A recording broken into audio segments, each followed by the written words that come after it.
Well, you know much more about that than I do. All I know is the Patton connection, and I do know that Patton was up against a government, the FDR administration, which was totally infiltrated by Russian agents who were bound and determined to get rid of Patton and to get rid of anybody who would stand up to the Russians. As far as it went further, I wasn't able to deal with that, but I mean, it was just rife, and so. I think we were talking about Patton and exactly what had happened to him. And Patton had been banished from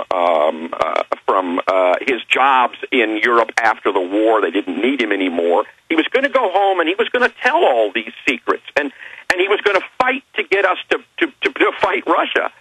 And it was the last day before he was to go home, and he was driving down in his Cadillac touring car a lonely road, and all of a sudden a truck comes up. They actually had stopped at a railroad track, and there are three people in Patton's car. There's Patton in the back seat. There's his general aide named General Gay, and a driver. And up ahead, as they're waiting for this train to go by, they're stopped at the tracks. They see a truck.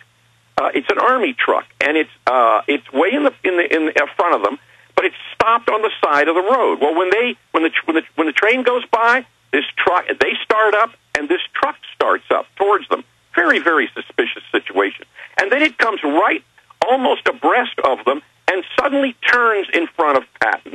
And the driver can't do anything but try to turn his car, and they have a collision.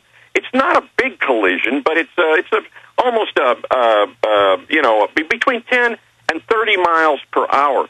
Patton is said, they say, to have flown. There was a large area in the back seat. He's said to have flown forward, hit his head, broken his neck there, and then come back on top of General Gay. Bazada told me that he was in they were looking at and commenting on all the clumps of war refuge. And right at that point where the accident happened, Bazada was behind there with another with a Russian agent, and he shot a specially designed weapon. Didn't shoot bullets; it shot a bolt, which would look just like from an accident. And Patton was looking out the window, and the last thing he's supposed to have said, according to Gay, was, "Look at that!" And then, bam. This accident occurs. That was the moment that he could shoot. And Bazada was a world-class shooter. I mean, and it's a kinetic energy weapon. I mean, they know it's a heavy weapon. They know it's going to bash. It's going to hurt somebody to make it look like they're hurt. If it doesn't break the neck, it doesn't matter because you get to kill them once they're in the ambulance or at the hospital. This is exactly right. You know, the CIA, if you read their manuals, the best way to kill someone and make it look like an accident is an accident, because that's what everybody figures is going to happen.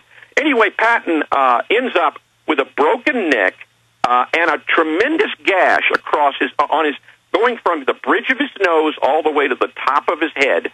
You could literally lift a flap of skin up and see the bone, and he's bleeding to death. He's paralyzed, and I'm telling you, at least 100 people came out of the woodwork. Generals, ambulances. It was just strange. This is a lonely road on a Sunday morning, and they just came out of the woodwork. Anyway, Patton is not taken to a hospital there in the city where he is. He's taken down to Heidelberg, which is about 30 miles away.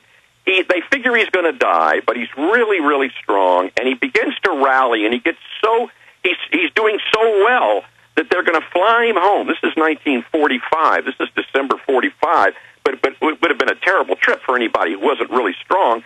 And just before he's about to go home, he has a sudden downturn. And if you'll read in Target Patton how the Russian, there is later on a Russian who actually goes to one of the Patton grandchildren and says, we actually poisoned him.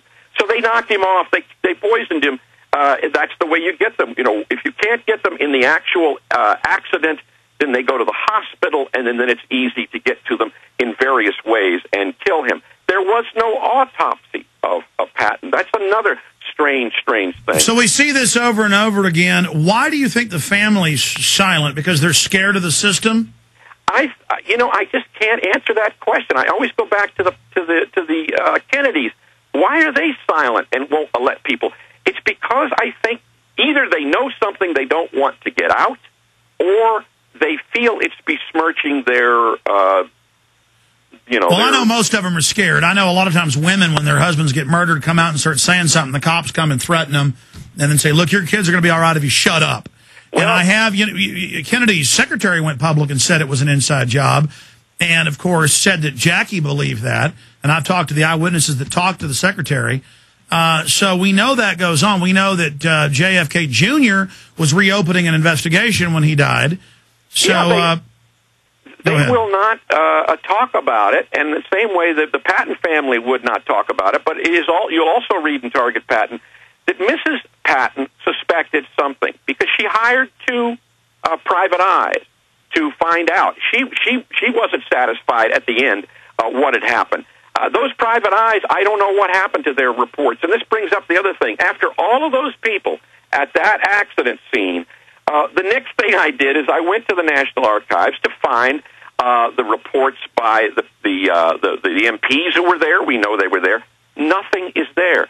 Every report is gone. We're not talking. So then you have the evidence of the cover-up. A famous death happens, and there's no report of it, but there would have been a report for a regular private being killed. Oh, absolutely. And we know the reports were written.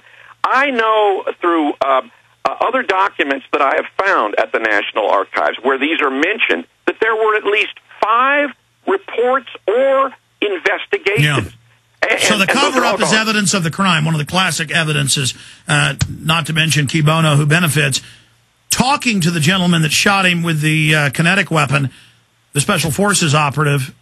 Was he sad about doing this in hindsight? Is that why he was speaking up? I mean, murdering a great patriot? A tremendous guilt about his whole life. He not only killed Patton, he killed many people. Our own people, the OSS. And this was the climate that it came from. In World War II, anybody who talked too much, if you were a clandestine, an operative, an OSS, if you're talking too much, they're going to get rid of you. And they did so. And we did it on many people in World War II. And he had killed many people. Then he'd stayed on in Europe, and he'd become a freelance. And he had a group. And they would do things like rescue